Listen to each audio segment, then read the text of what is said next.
Hi everyone, in today's video we will see how we can use machine learning for tree search in mixed integer linear programming. If you are new here, welcome to the MIP Solver Reading Club. This is an ongoing series where I read paper on mixed integer linear programming and try to explain things in simple language. In today's video, we are basically exploring a part of this paper, Machine Learning Augmented Branch and Bound for Mixed Integer Linear Programming by Lara and others. So this is a good survey on how machine learning can be used for various component of mixed integer linear programming solvers. And our today's focus is on the tree search part. So let's get started.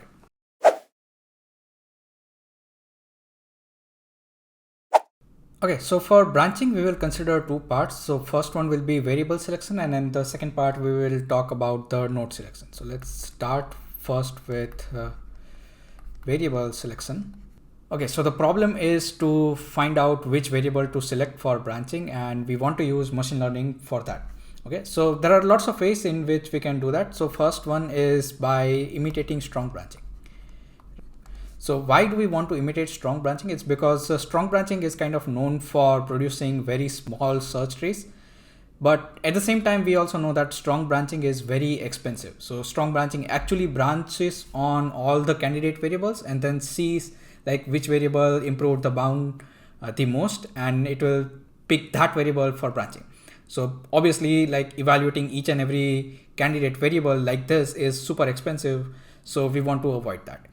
So what we want to do is we want to learn how strong branching would work, but without actually doing strong branching. We want to just copy the strong branching decision without actually solving LPs for each candidate variable.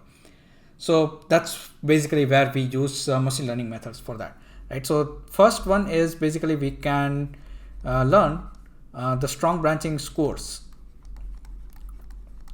Okay, so for each candidate variable, we can figure it out what would be the strong branching score, like how much the bound would improve if I branch on so and so variables, right? So this approach was taken by Alvarez and others in 2017.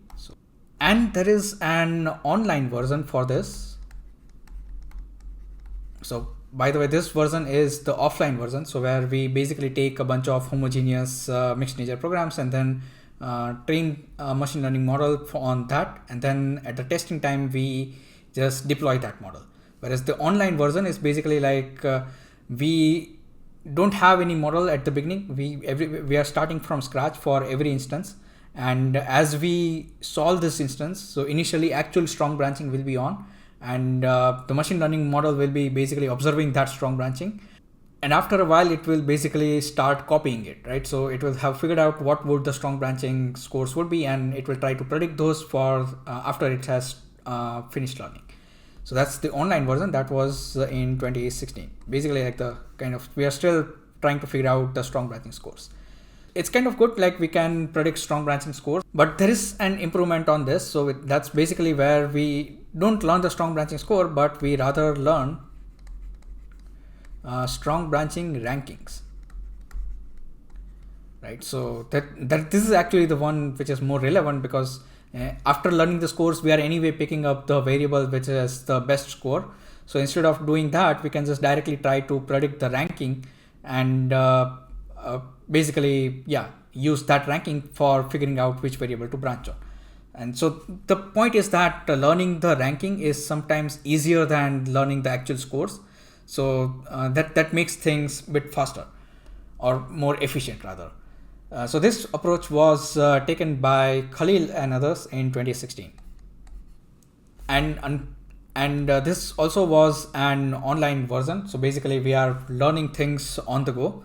So they also observe a very crucial thing is that the learned models are actually different for different instances, right? So when we compare between two instances, whatever we learned, they were kind of, those things were different, right? So the models were not exactly kind of similar for, when I say models, I mean machine learning models. So machine learning models were not exactly similar for two different instances. But at the same time, like some features basically have higher weights. So for example, like pseudo cost, it will have a big role in predicting the strong branching rings. Why that is so important is because it shows that branching is not that easy to solve. Like different variable selection strategies would work for different instances. Okay, so this one, like the one in 2016 and the one proposed by Khalil, those two were online approaches. Like coming back to the offline version, so recall that this two basically use some sort of a linear type of a data structure for learning strong branching scores and ranks and everything, or rather neural networks, but kind of simpler neural networks. And then there was another work. It was by Maxime Gasset and others, and they proposed to use graph neural networks. So this neural networks are kind of designed to work with graph type of structures, like when we have inbuilt graph type of structures. And mixed integer programs basically fall into this category because like we can always represent a mixed integer program as a variable constraint graph. And so this type of neural network tends to learn things better in terms of anything, right? So whether you are trying to learn something related to branching or heuristics or anything, graph neural networks will most of the time give you a better framework for learning. So this work was in 2019, and it turns out that using this is not so cheap. Like basically we require a large amount of training data, so it has to be done in kind of an offline setting. It cannot be used for online setting. And the other good part about this work is a kind of a breakthrough in that sense, is that they managed to outperform reliability branching. So again, this was not on heterogeneous instances, it was on homogeneous instances. So that's kind of, but it is still kind of a big achievement because the previous works were never able to beat reliability branching, even though they were trying to learn strong branching and trying to imitate strong branching. So this work, by using graph neural networks, it was possible to actually beat reliability branching on at least some instances, at least on the homogeneous instances. Right, so there were other follow-ups on this work as well by Gupta and others in 2020 and 2022, and Saifi and others in 2023. So one work that is worth pointing out over here is by Julia and others in 2021. And so what they suggested was to use the tree structure for learning. So what do they mean by tree structure? Is basically like when we are using this branch and bound tree, what variable to select, it also matters on where we are in the tree. The variable selection strategy might be different for somewhere at the deeper part of the tree, and it might be different for, let's say, over here, like at the top of the tree, or some other parts of the tree might have some different type of variable selection strategies that might work well for that. So this work by Julia and others in 2021, it was basically to also add this extra information about where we are in the tree and what kind of solutions do we have. And so all of that data was kind of helpful for learning how to branch better.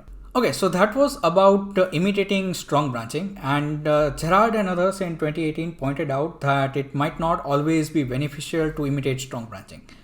Right. So why is that? It's because of two reasons. So one is that it's about the bound improvement. Okay.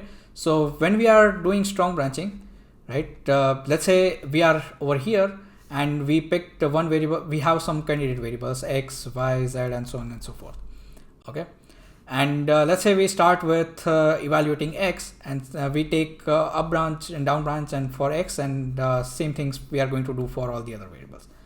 So when we do these two branches for x, we can actually infer some knowledge by doing this kind of branching, right? So we can say that when we do things like that, then let's say there is some variable w which is always taking value greater or equal to 1 in both the branches, but otherwise its bound is greater or equal to 0, then we can actually improve the bound on w, right? So same thing we can infer for the other variables like y and z and so on and so forth.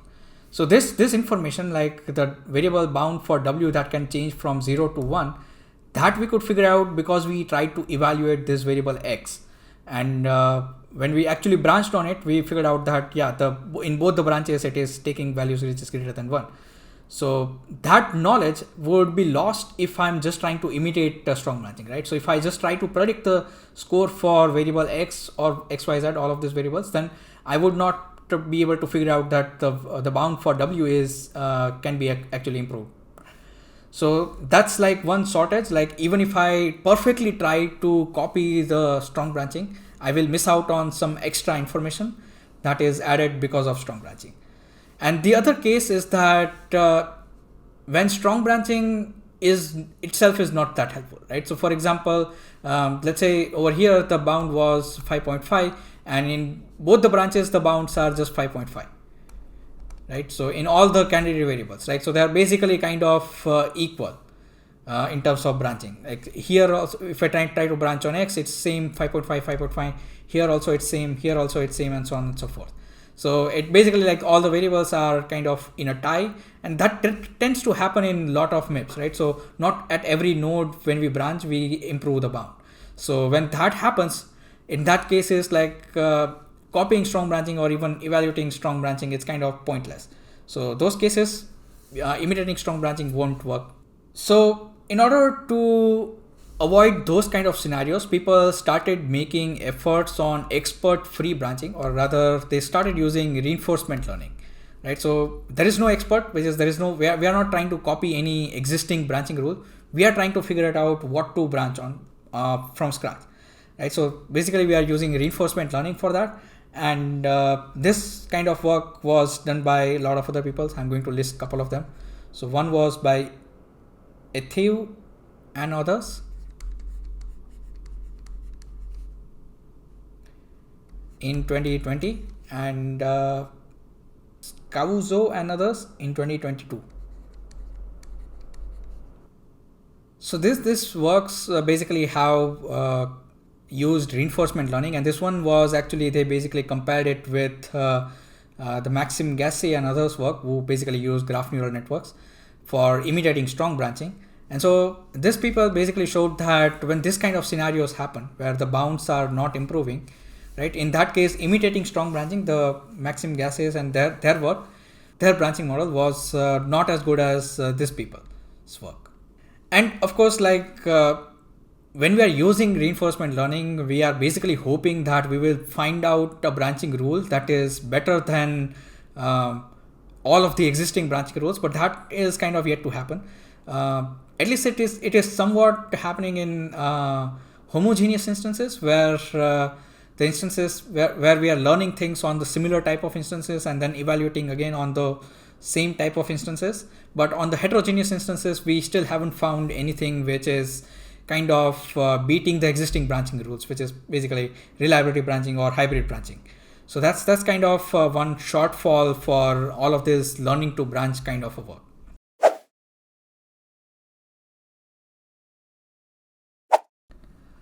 Okay, so far we talked about variable selection. Now let's talk about node selection. So basically at a given point of time, we might have more than one open nodes, right? So let's say we have this node, and this node. All of these are open nodes. We can pick any of them for processing further. Basically, like we have to select their branching variable and then branch further and so on and so forth. And so they are basically not yet processed.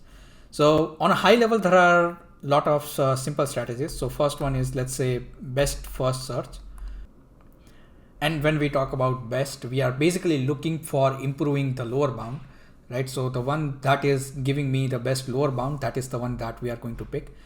So that's one way for improving bounds. And the other way is basically just doing diving, right? So that is also called depth first search, where we try to go as deep as we can, right? So so let's say if we have more nodes, let's say these are not the open nodes, but let's say over here, this one is the open node.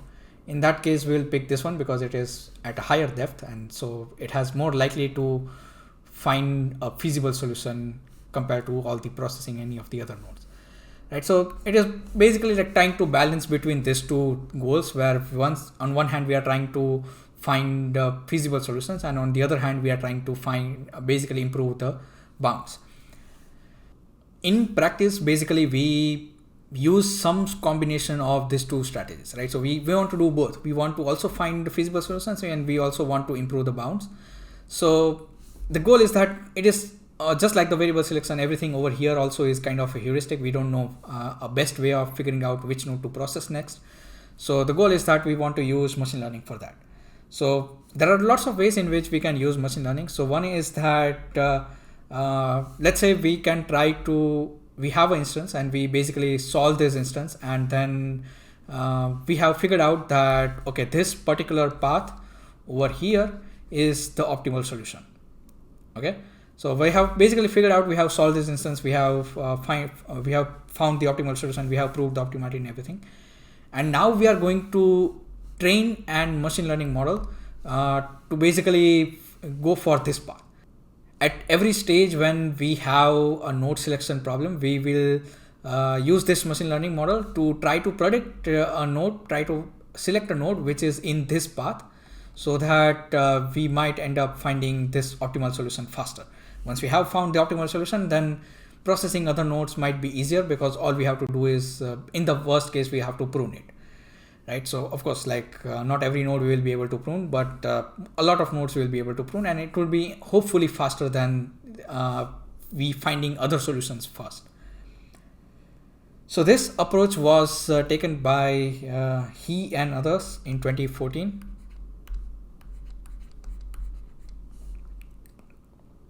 So they basically solve an instance first, and that they basically use as an oracle. And then on the same instance, they basically train this machine learning model. And once they have trained this machine learning model, they basically use this machine learning model on unseen instances, but they are basically of the similar type, right? So it has roughly similar tree structure and everything, but it is not exactly the same instance on which it was trained. And of course, like the training happens on probably multiple instances. So that was one approach. The other approach is that we can always try to use some variant of this depth first search, which is basically like we are trying to pick a node of the current node. But like the current node might have multiple childs, right? So let's say this is the current node, and at this node we have 2 child. So which of these 2 children to pick for processing next? And that is something that we can use the machine learning for.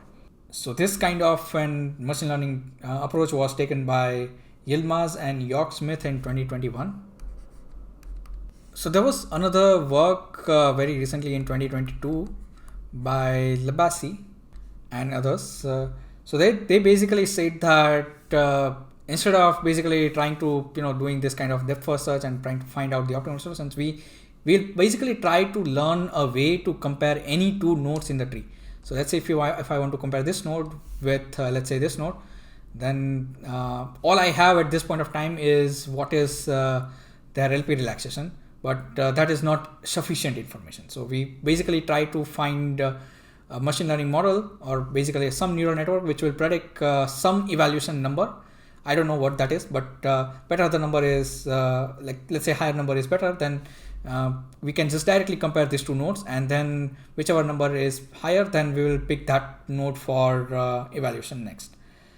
So this is like one work by Labasi and others, and so that's basically trying to figure out how to evaluate any 2 nodes, how to compare any 2 nodes in the tree.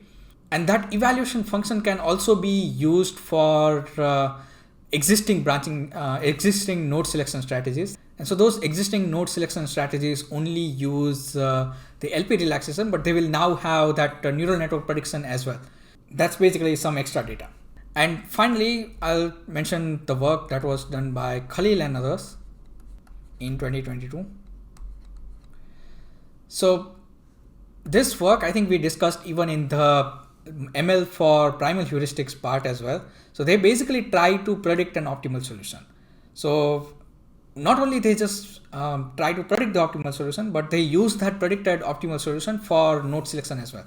So how do they use it? It's basically, let's say my predicted solution is something, let's say X is taking value 5, Y is taking value 7, and so on and so forth. So I will see which of these nodes agree to this predicted solution the most, right? So let's say this one has 1 or 2 fixed variables, this one has some more fixed variables. So whichever node has fixed variables, most number of fixed variables which are agreeing to this predicted solution, we will take that node and process it next. So that's another work for the node selection, like ML for node selection work. So that's all the work that has been mentioned in that paper for machine learning usage in tree search, basically either variable selection or the node selection. So let me quickly revise what all things we saw in this video. So first is that for variable selection, so we saw that there is a lot of work for imitating strong branching. In that we can basically learn either the scores or we can learn the ranks, right? So either of these two basically works, and basically learning the ranking of the variables is better than learning the strong branching scores. And some of this work can also be done online, in the sense that we don't have to use offline learning for imitating strong branching all the time. And for the offline work, we also saw that using graph neural networks is kind of better, and even in fact using the tree structure data is better for learning this kind of strong branching imitation part. And apart from this strong branching imitation part, we also saw that we can actually use reinforcement learning for branching, basically. And this is kind of particularly better when the strong branching is not very good, and in the sense that when the bounds are basically not improving much. So in those cases, reinforcement learning sometimes beats this imitating work for strong branching. On the other hand, we also looked at node selection. So there is not much to do here. So there was some work which is basically trying to predict the path to the optimal solution. And there are lots of different approaches for doing that. Either we can basically solve the entire instance and then use that optimal solution to learn how to predict the path to optimal solution, or we can basically predict the optimal solution first and then try to find a good path for that optimal solution, or we can try to learn some abstract metric to compare nodes. So that's kind of all that we saw in today's video. So I hope you found this informative, and if you are interested, I have also made a video on using machine learning for primal heuristic. It's basically from the same paper, and don't forget to like the video and subscribe if you haven't already. I will see you in the next video.